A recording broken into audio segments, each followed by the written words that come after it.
Magandang araw mga kaibigan. Bigyan natin ng opinion, reaction itong post ng General Macanas fans. Hindi ko kilala ito ha. I don't know bakit ginamit niyang akong pangalan. Fans ko daw siya. Okay, title.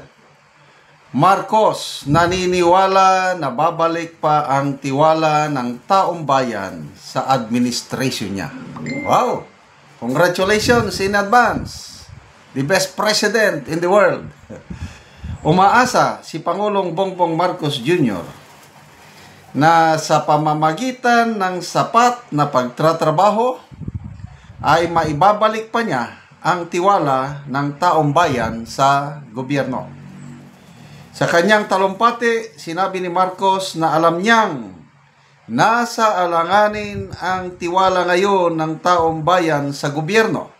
Ngunit, sa pamamagitan ng pagiging tapat sa serbisyo, ay maibabalik niya ito. Okay. So ito yung exact word ng Pangulo.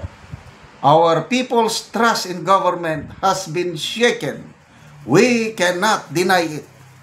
But I am certain that trust can be regained if, mayroong if, we remain transparent and true to our mission.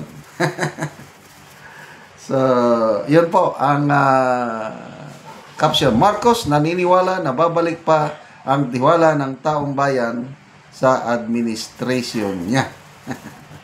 Okay, magbasa lang tayo sa mga comments ha.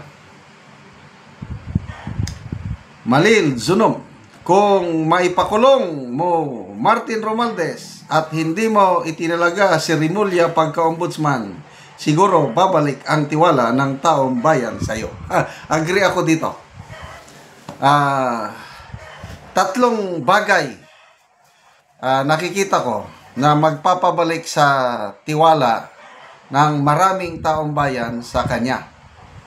Una, sa mga DDS.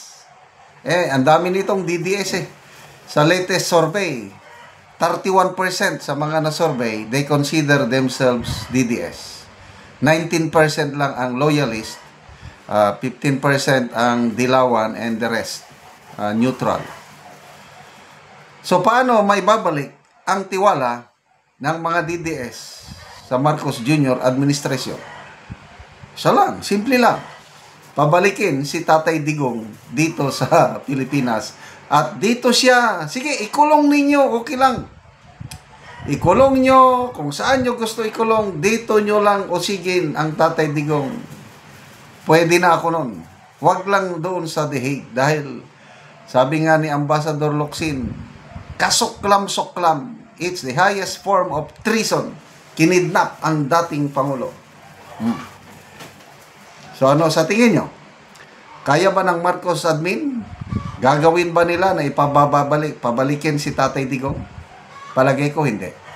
Kaya, yung suporta ng mga DDS sa administrasyong ito ay hindi na babalik. Habang nasa kulungan, nasa The Hague, si Tatay Digong.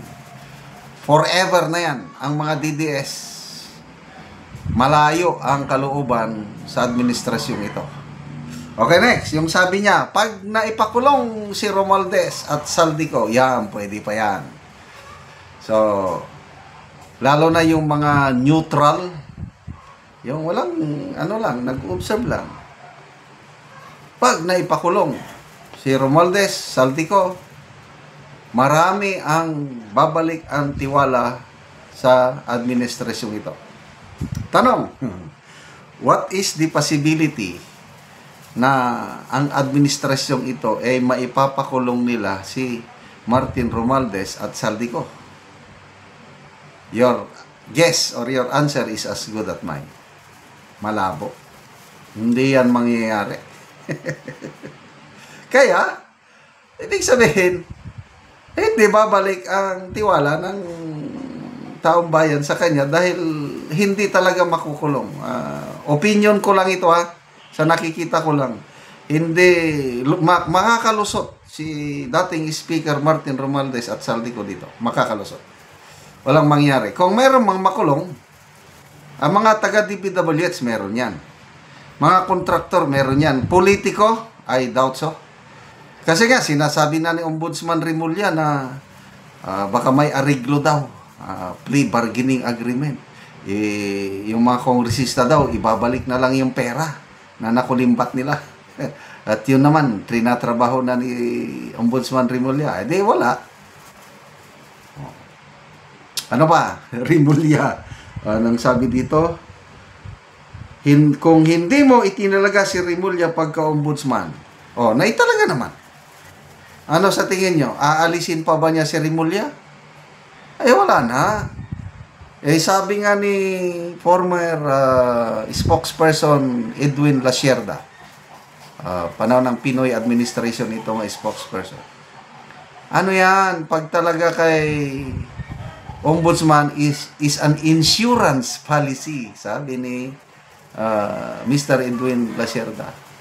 Para after 2028, Duterte ng presidente, may insurance ang Marcos Camp kasi kanila ang ombudsman.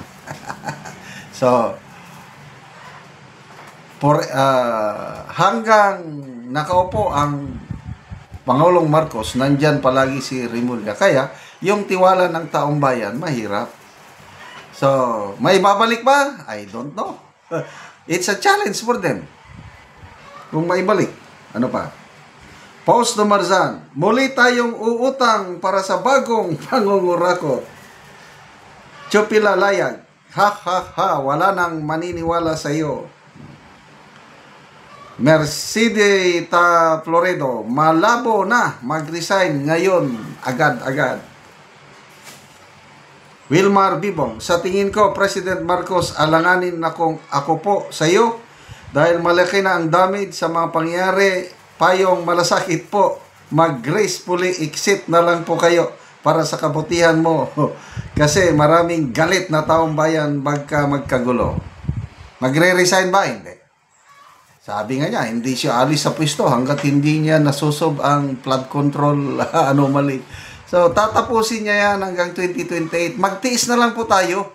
Huwag na kayong umasa na mag-resign siya. Kapit to ko yan hanggang 2028. Nakapagtiis na tayo ng 3 years. So, another 3 years, sandali na lang yan. Babalik at babalik ang isang Duterte sa Malacanang. Salamat mga kaibigan sa inyong pagsubaybay sa ating channel. Nakakatulong kayo ng malaki sa tribong Talandig ng Bukidnon dahil ang income sa channel na ito pantulong po sa tribo. Sa ngayon, namimigay tayo ng mga libreng yero at pako para makapagpatayo naman sila ng mas maayos na tirahan. Panoorin nyo ang video na ito. Si nanay matagaan og yero nga mag-atop na siya karon. Og sayang ka excited siya na ang ni dala sa yero aron lang makaatop sa ilang balay. So mo ni ang mga buslot sa ilang balay. So makita gid nimo nga daot na og lata na. So makita gid nato nga lata na og daot na og kaulan na gid si nanay sa iyang balay. So makita gid nimo nga lata na ang balay. So karon nanay, pila na ni katuig ang inyong balay nga nainana na. Nainani na ang iyang years na. Sa nga buslot na. So 14 years na busa nainani ang hitsura sa balay ni nanay. So makita gid nimo nga daot na og tuloy na kayo kung muulan. Salamat ko sa Ginoo nga nag-atop na gid mi nakawak na mi balay. Pila na day mong edad nay? Ko ana 57. So 57. So si nanay 57 na og mo ni ang ilang balay nga lata na og ilisana na og yero nga napasalamat siya nga natagaan siya og yero nga makaatop na gyud siya karon. So tanaw na to kay nag-atop na sila og ilang kuwaon ang yero. So si tatay ang magkuha sa yero kay ilang karungon ang ilang balay.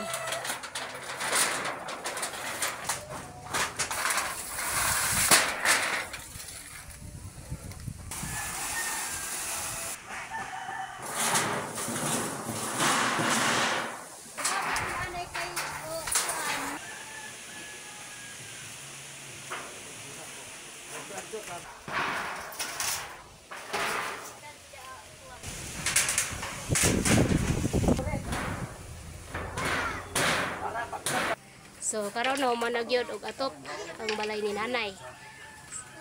So makita gyud nato nga nahumana.